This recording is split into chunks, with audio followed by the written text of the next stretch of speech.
Swayam Prabha. Digital India. Educated India.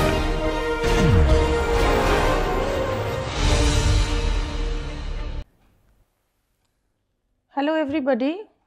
So today we will start module 4, which is entirely on concrete.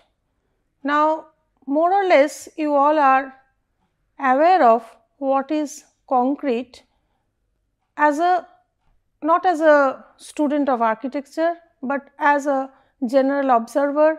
You may have seen different areas or sites where such kind of casting is done, where an entire thing is supported with some bamboo props and someone is waiting for some period of time to get it ready for use.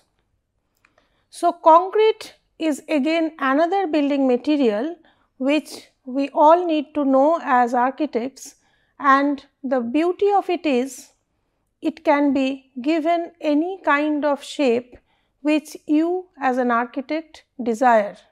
Yes, the civil engineers are with us to design exactly whatever shape you want. They will come up with the reinforcement plan, but yes, some basic ideas you will have for reinforcement, because concrete is a very good material in compression, but it cannot take tension that much.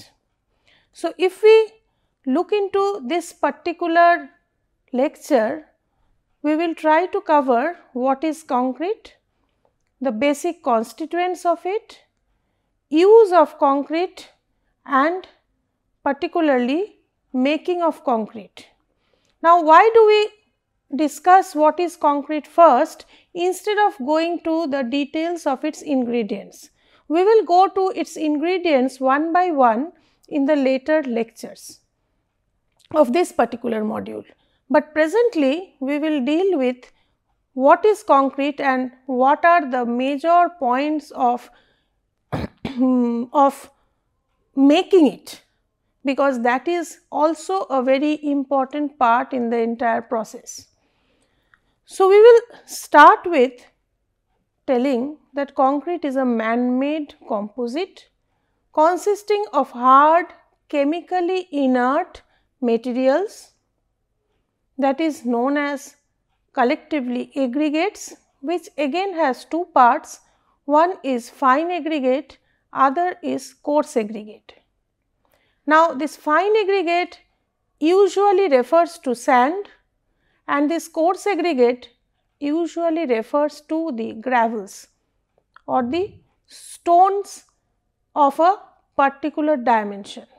So as we will go into details into the fine aggregate and the coarse aggregate and the cementitious material, which is in context of concrete, it is mostly or generally cement, but we also use lime and gypsum as a binder. So who will bind all these things? Cement, when it is given water to it, a number of reactions happen and the whole thing gets bound together. As we had seen, if you remember, in case of wood, engineered wood, it was adhesive which was binding the whole thing, and it was pressure which was the next item which helped in the compaction or compactness of it.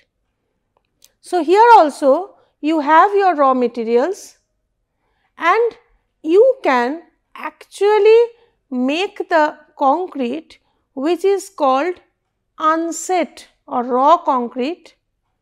You can place it in any shape and you will get your desired shape. But yes, remember, as I told you, it is good in compression but not good in tension. You have to remember that to take tension you might have to use something called reinforcement.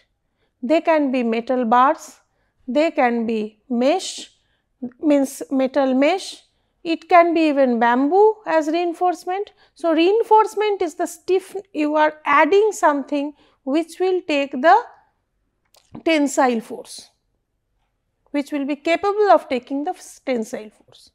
However, when we are embedding it within the concrete, we still keep the name as concrete with reinforcement. Now, you can take any shape, means you can have a flowing form, it may be vault like, it may be circular, it may be meandering. When there is no reinforcement in it, we call it plain cement concrete. So, any kind of compressive load it can take, but it is not capable of taking any tensile force. So, there should be a support below.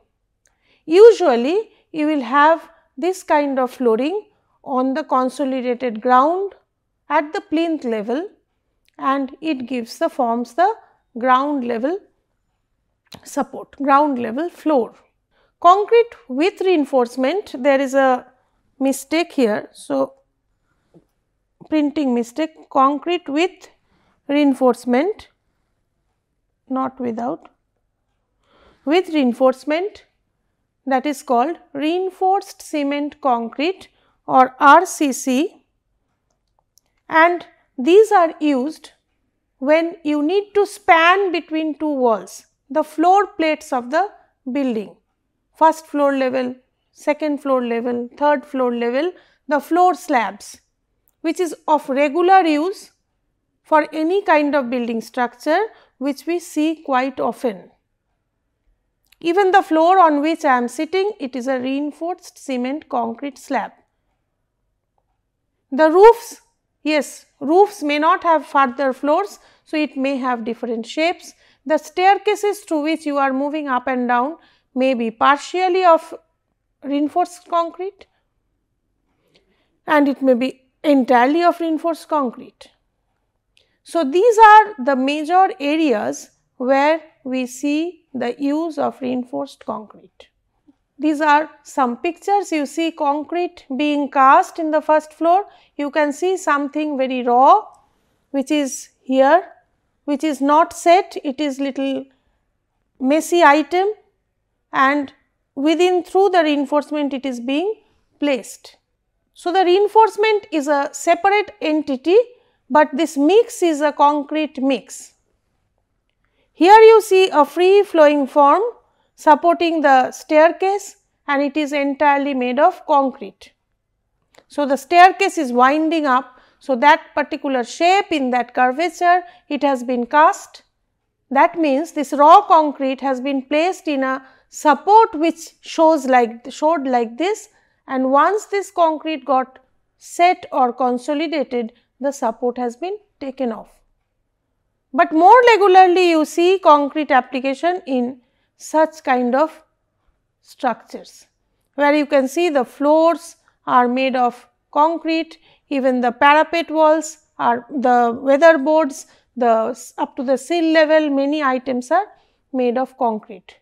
So, now we need to know, if you have a small building and small size rooms on top of which the floor has to be cast, you may not use such strong mix.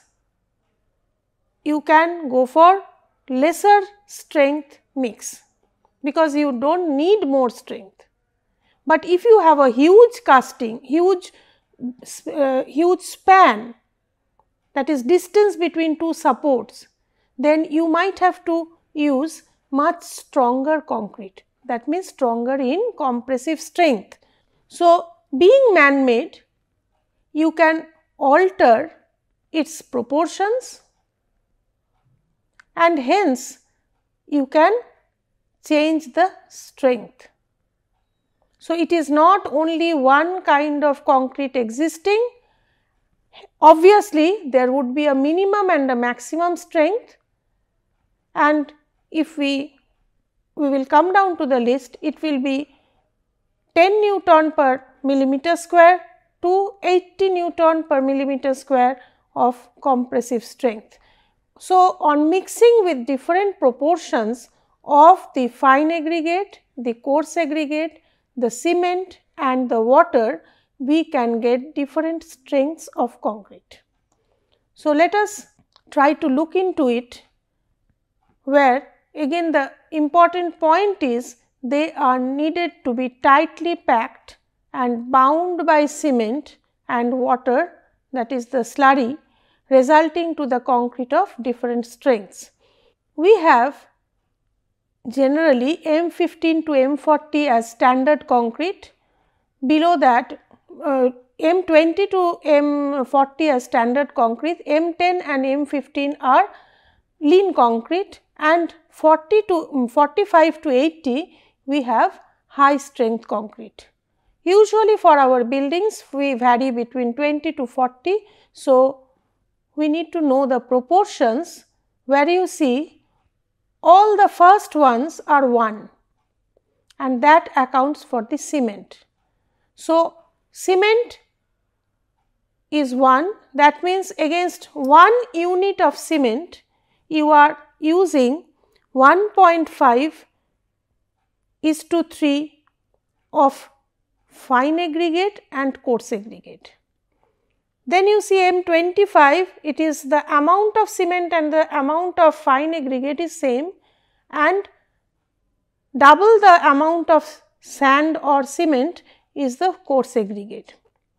And if you also look into the proportions, you can see 1.5:3, 1:2, 0.75:1.5, 0.5 to 1, 0.25 to 0.5. You see the fine aggregate is to coarse aggregate is in the ratio of 1:2 in all the cases from 15 to 40, and for laters you have to have a mixed design. Now, what you see, 1 is the cement and rest others are the rest other 2 is the fine aggregate is to coarse aggregate.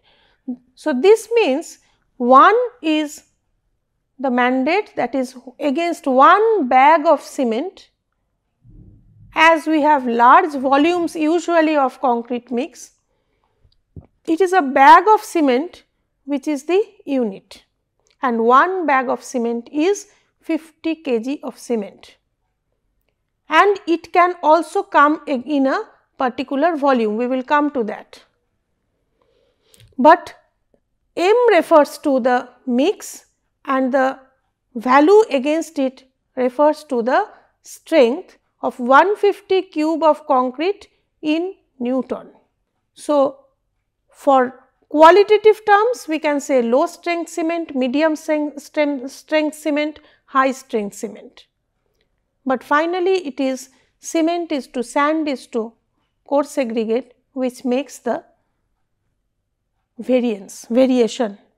Now, why 2 kinds of aggregates? You see, in this jar with a specific volume, you can actually pour this amount of water into it. It will move through the spaces and will get accommodated. If we look into the fine aggregate and the same amount of water, the same amount of water will go into it. But if we mix the two, the fine aggregate and the coarse aggregate, you will see even with the same things, the fine aggregates can go into it. And then if we add the water, you will require less amount of water because the space inter particle space is less, reduces. So, what is happening? If instead of water this is cement mixed with water, that will go and actually gel the whole thing. If it is a cementitious material and water, it will go and gel this whole thing, and requirement of cement, this solution would be less, doing the same task what it was doing here or here. So, you can reduce the volume or use of cement, getting the same thing, same product. Why? Because cement is costly. This coarse aggregate and fine aggregate itself can be together, and with addition of cement solution, the further it gets consolidated in a better way. So, we use 2 kinds of aggregates to fill in the gaps between the larger particles with the next size granules, and then we can then we use the cement solution to make it one. But no, we are not making things like this. We mix it outside, take it to the site and place it. So, let us see what happens. So, the steps for making concrete, number one is batching. I think I have discussed this term when we were doing glass, and batching refers to measuring in fixed amounts which are already designed, already considering the design strength. Next is mixing. We will come to each of them. Mixing means the mixing of the different ingredients together. Next is transporting the mixture to the place where it needs to be cast. So, you need to transport and then take it, you need to place it. After placing, you need to compact it, and finally, you need to allow it to cure. Now, when we talk of batching, that is measuring the amount in amounts, measuring the items in given amounts or definite amounts. You can do it by volume, you can do it by weight. Maybe you have seen an item like this on site, or maybe you have seen an item like this on site.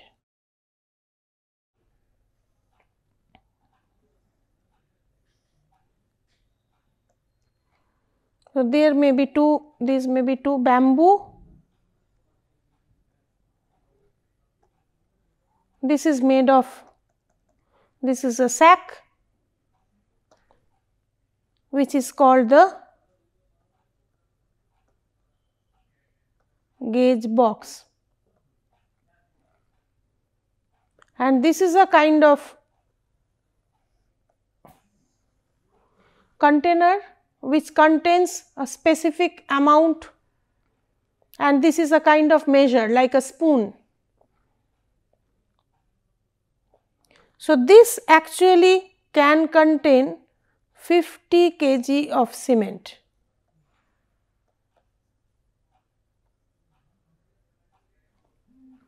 And its volume is some 0.035 meter cube.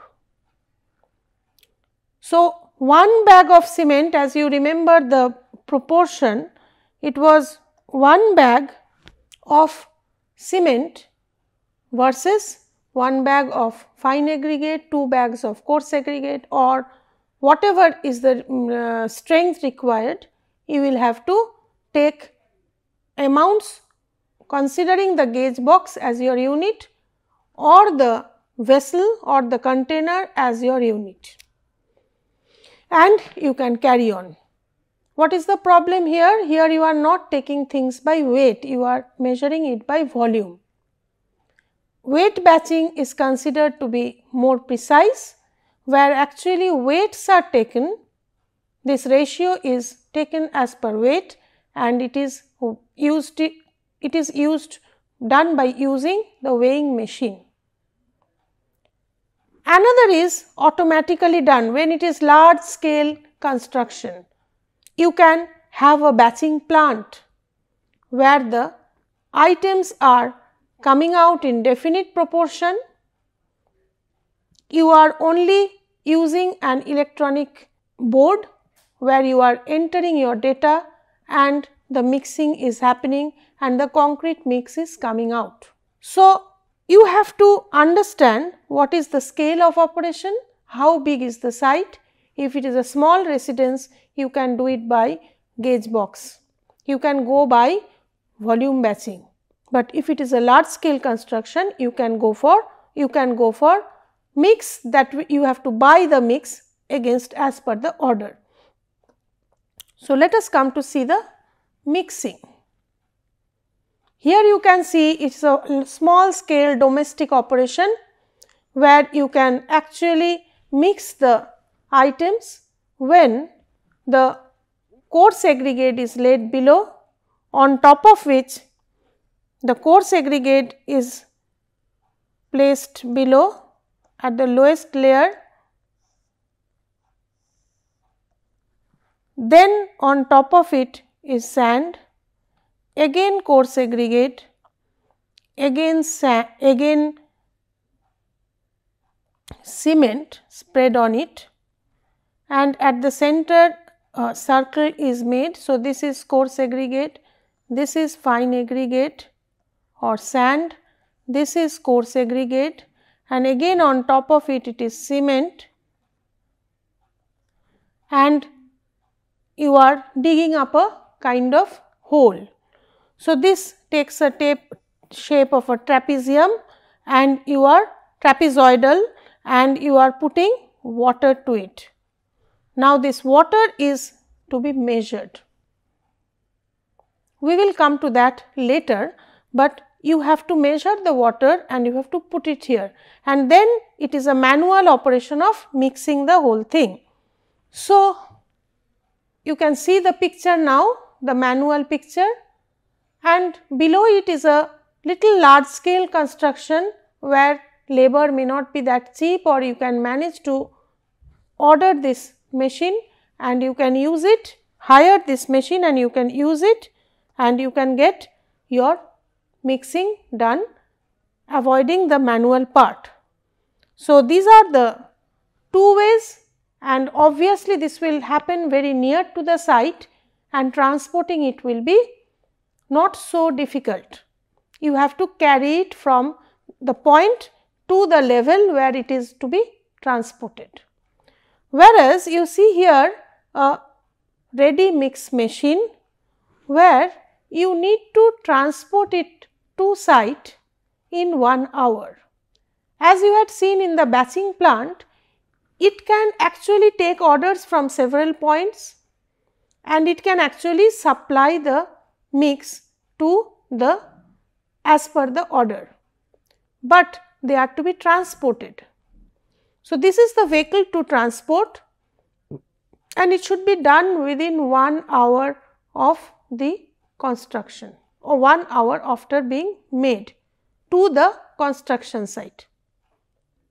And that too, when it is carried, it should be very slowly rotating, so that no setting starts there, because ultimately this mix which is unset will start setting with a given period of time. So, this unset concrete needs to be transported. After being transporting to site, here you can see the item is being placed. If it is done very nearby site, it may be pumped through nozzles. As you can see, the concrete is coming out at this point and it is being poured in between the reinforcement. So, reinforcement had no connection with this concrete. Reinforcement is given as per design of the tensile load the structure is going to take, but this concrete is given poured on top of it. And how are they holding this?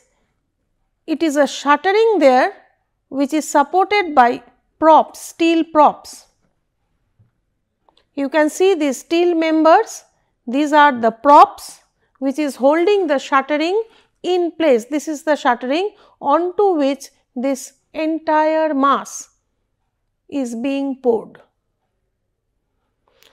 So, usually it is plywood, metal sheet used as shuttering, steel props or bamboos used as the support to the shuttering. Next is the operation of compacting the entire concrete. So, what will happen? You are already pouring it. What is the point of compacting? It is done manually when it is a small project. When it is a big project, you can see the person wearing welly boots and doing the operation of compaction. It is a vibrator which is actually moving the concrete and it is allowing it to release the entrapped air. So, entrapped air, whatever has been inside the mix, gets released and the voids are avoided. As you see marked in red, 5% of the void leads to 30% reduction in strength of concrete, and again 10% void leads to 50% strength of concrete. 50% strength of concrete, this is percentage, so there is a small typing mistake here. So, it is 50% strength of concrete. Now, if you keep on vibrating, so to get rid of voids, the items may get segregated. That means, the ingredients with which they are made may get segregated. So, you cannot do any operation beyond the given time. So, it has to be very carefully done, this vibrating operation, and entrapped air has to be released. Once that is done, the entire casting is ready for curing. So, it is totally unset now and gradually it will set. How gradual? It will be taking 28 days or 4 weeks. So, curing refers to the consolidation of the concrete to build up the strength. During this time, concrete has to be kept moist because the hydration of cement takes place. So, a series of reactions take place to make the cement achieve its maximum strength, keeping all other ingredients with it. The entire thing becomes a monolithic item. So, there is no gap, there is no joint. Unless it is a huge casting, you may require a joint, but otherwise there is no need of any joint. It has to be usually continuously, the casting has to be made. It may be a day and night operation. If it is a huge casting, you can get your ready mix concrete transported, placed, and it continues with different sets of laborers, of people. But if it is best to have the casting in one period of time, one continuous period of time. And after these 28 days, the entire support system can be withdrawn and the concrete is ready for carrying load. So, as we learn this entire step of making the concrete, and also knowing that by changing the values, changing the proportions, you can get different strengths. From the next lecture, we will try to enter and know each of the ingredient and the role there. I have not discussed on the items which are admixtures you can add to concrete to get different further properties. You can change the plasticity of it because you may have to transport it for a far distance. So, this setting process can be prolonged. The beginning of setting process can be prolonged. So, we need to know what are the admixtures or additions apart from the basic items, that is cements, coarse aggregate, fine aggregate, and also the other ingredients, but more and more important is the amount of water which has to be very much fixed, very much controlled in the entire process, because water also has a role in achieving the strength of concrete. So, we will move to the next lecture and we will see how we can achieve a good kind of concrete by using the different materials. So, with this opening lecture, we will move to the next, where we understand the water cement ratio, we understand how the concrete mix would be workable and the slump tests, and we will further know the details of each of the ingredients. So, thank you for today.